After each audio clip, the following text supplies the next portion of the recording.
प्रभु रामलाला दर्शन फतेगढ़ 1600 foot पहाड़ चढ़ी आम बर्तमान कह पहाड़ शिखर पहुंचु आ कि बाट गला प्रभु रामलाला दर्शन हम ये देखिए शह शह भक्त हजार हजार भक्त कह 1600 फुट पहाड़ चढ़ी जो घाटी रही है घाटी अतिक्रम कर प्रभु रामलाला दर्शन पर पहाड़ शीर्ष को यात्रा कर देखिपे आम आपन को देखु 1600 फुट पहाड़ पर किभली रामलाला मंदिर निर्माण कर जो प्राण प्रतिष्ठा उत्सव चली दर्शन पाई किभली भाव में राम लक्ष्मण सीता को किभली भाव में दर्शन कर व्यवस्था ग्रहण कर देखेबू तेणु देखिपे समस्त मध्य उत्कंठा रही कारण 1600 फुट पहाड़ घाटी अतिक्रम कर रही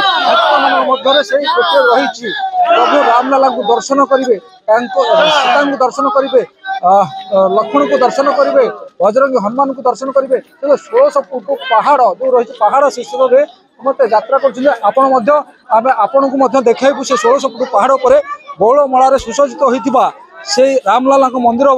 किभली रही राम लक्ष्मण सीता हनुमान जो प्राण प्रतिष्ठा करने किभली भाव में दर्शन कर भक्त तार सीधा सड़क दृश्य आपन को आम देखु पाखापाखि 1.5 घंटा समय अतिक्रम करने आम फतेगढ़ जो गिरी गोवर्धन पहाड़ रोचे जो भव्य राम मंदिर आप देखिपे आम पहुंची जाइए केवल आपन को देखू प्रभुंर प्राण प्रतिष्ठा पर प्रभु रामचंद्र लक्ष्मण सीता हनुमान को दर्शन कराइबू देखिपे लक्षाधिक लोक समागम होती कारण बाहर कह 3 किलोमीटर रास्ता अतिक्रम करने आमको 1.5 घंटा समय लगिगला जदिव लोक संख्या बढ़ुची किंतु समस्त मन में से गोटे उत्कंठा रही प्रभु को दर्शन करवा आम आपन को दर्शन कराइबू आम सहित आप जोड़ी रुहतु 1600 फुट पहाड़ पर प्रभु रामचंद्र भक्त को दर्शन दौरान आम कहूँ रायगढ़ फतेगढ़ गिरी गोवर्धन पहाड़ पर 1600 फुट पहाड़ पर निर्माण होता से भव्य राम मंदिर जो आप देखिपे प्रभु रामचंद्र प्राण प्रतिष्ठा पर भक्त को दर्शन दौरान प्रभु रामचंद्र माता सीता एवं लक्ष्मण हनुमान कहवा समस्त से आशा आकांक्षा थिला एवं प्रभु को दर्शन देवे जेहेतु प्रभुंर प्राण प्रतिष्ठा सरी भक्त मान प्रभु दर्शन दौरान निश्चित कहवा समस्त मध्य उत्कंठा रही अयोध्या मिनी अयोध्या पर गौरव सृष्टि करुवा फतेगढ़ पहाड़ आज राममय होती भक्त मन में राम नाम पूरा कहवा लक्ष लक्ष भक्त समागम होती शह शह साधुसंत समावेश होती मंत्र ध्वनि प्रभु रामचंद्र कहवा प्राण प्रतिष्ठा होती देखिपे 5.5 फुट उच्चतार मूर्ति रही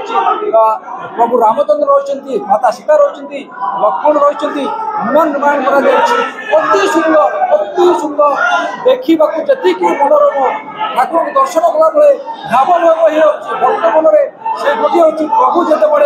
अयोध्या आज प्रभु रामचंद्र प्राण प्रतिष्ठा होती समय नागढ़ जो रही भाव फतेगढ़ गिरी गोवर्धन पहाड़ 1600 फुट पहाड़ पर प्रभु प्राण प्रतिष्ठा होती प्रभु भक्त को दर्शन दौरान कौन कहवा कि भाव बर्तन सृष्टि जनसमागम बहुत बर्तमान 4 लाख लोक मिनिमम भक्त आसिक दर्शन कले पुणी आहरी बहुत भिड़ बर्तमान चली मंदिर में आई जो प्राण प्रतिष्ठा कार्यक्रम आम था ये तो शंकराचार्य द्वारा समापन होबार कौन कारणवशतः शंकराचार्य आसीपारे ना तो आमर यज्ञ जो मुख्य प्रजा श्रीजुक्त श्रीनिवास दास रामतर्काश्रम रामतर्क योगाश्रम काइमेटिया सी आज प्राण प्रतिष्ठा कर श्री रामलाल लक्ष्मण आ माता सीतांगर हनुमान जी प्राण प्रतिष्ठा से तेणु द्वारा प्राण प्रतिष्ठा कार्यक्रम समापन होती तो आगक काली पुणी यज्ञादि कार्यक्रम रहा सकालू सूर्य पूजा गो पूजा इत्यादि कार्यक्रम रहा शाला पूजा आमर व्यासदेवकृत अजात रामायण आहुति चली तो 24 तारीख दिन आम पूर्णाहुति कार्यक्रम मंदिर प्राण प्रतिष्ठा आमर काली होता गत काली आमर मंदिर प्राण प्रतिष्ठा और सिंहासन प्राण प्रतिष्ठा होता कहीं गोटे दिन में ये करवा संभव नुह मंदिर सिंहासन आ विग्रह प्रतिष्ठा करवा प्राण प्रतिष्ठा करवा संभव हेनी तेणु आमर जो दीर्घ 7 दिन व्यापी प्रतिष्ठा को आमर काली गत काली सिंहासन आ मंदिर प्राण प्रतिष्ठा आज विग्रह मान प्राण प्रतिष्ठा होती। ଦେଖିପାରୁଥିବେ ଦୃଶ୍ୟ କାରଣ ଦୀର୍ଘ 7 ଦିନ ଧରି ପ୍ରଭୁଙ୍କର ପ୍ରାଣ ପ୍ରତିଷ୍ଠା ପାଇଁ ଆୟୋଜନ କରାଯାଇଥିଲା। ଯଦିଓ ଗତକାଲି ଥିଲା 21 ତାରିଖ ଦିନ ଥିଲା ମନ୍ଦିରର ପ୍ରାଣ ପ୍ରତିଷ୍ଠା ଏବଂ ସିଂହାସନର ପ୍ରତିଷ୍ଠା। ଆଜି 22 ତାରିଖ ଆଜି ଥିଲା ପ୍ରାଣ ପ୍ରତିଷ୍ଠା ଉତ୍ସବ। ମହାସମାରୋହ ସହିତ ଶହ ଶହ ସାଧୁ ସନ୍ଥ ଲକ୍ଷ ଲକ୍ଷ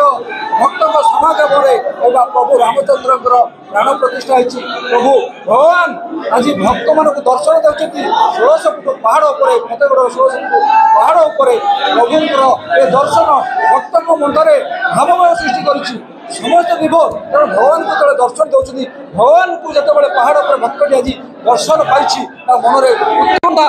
ଦେଖିବାକୁ ମିଳିଛି। ନୟାଗଡ଼ ଫତେଗଡ଼ ରାମ ମନ୍ଦିର ପରିସରରୁ ଅବକିଶୋର ମିଶ୍ର।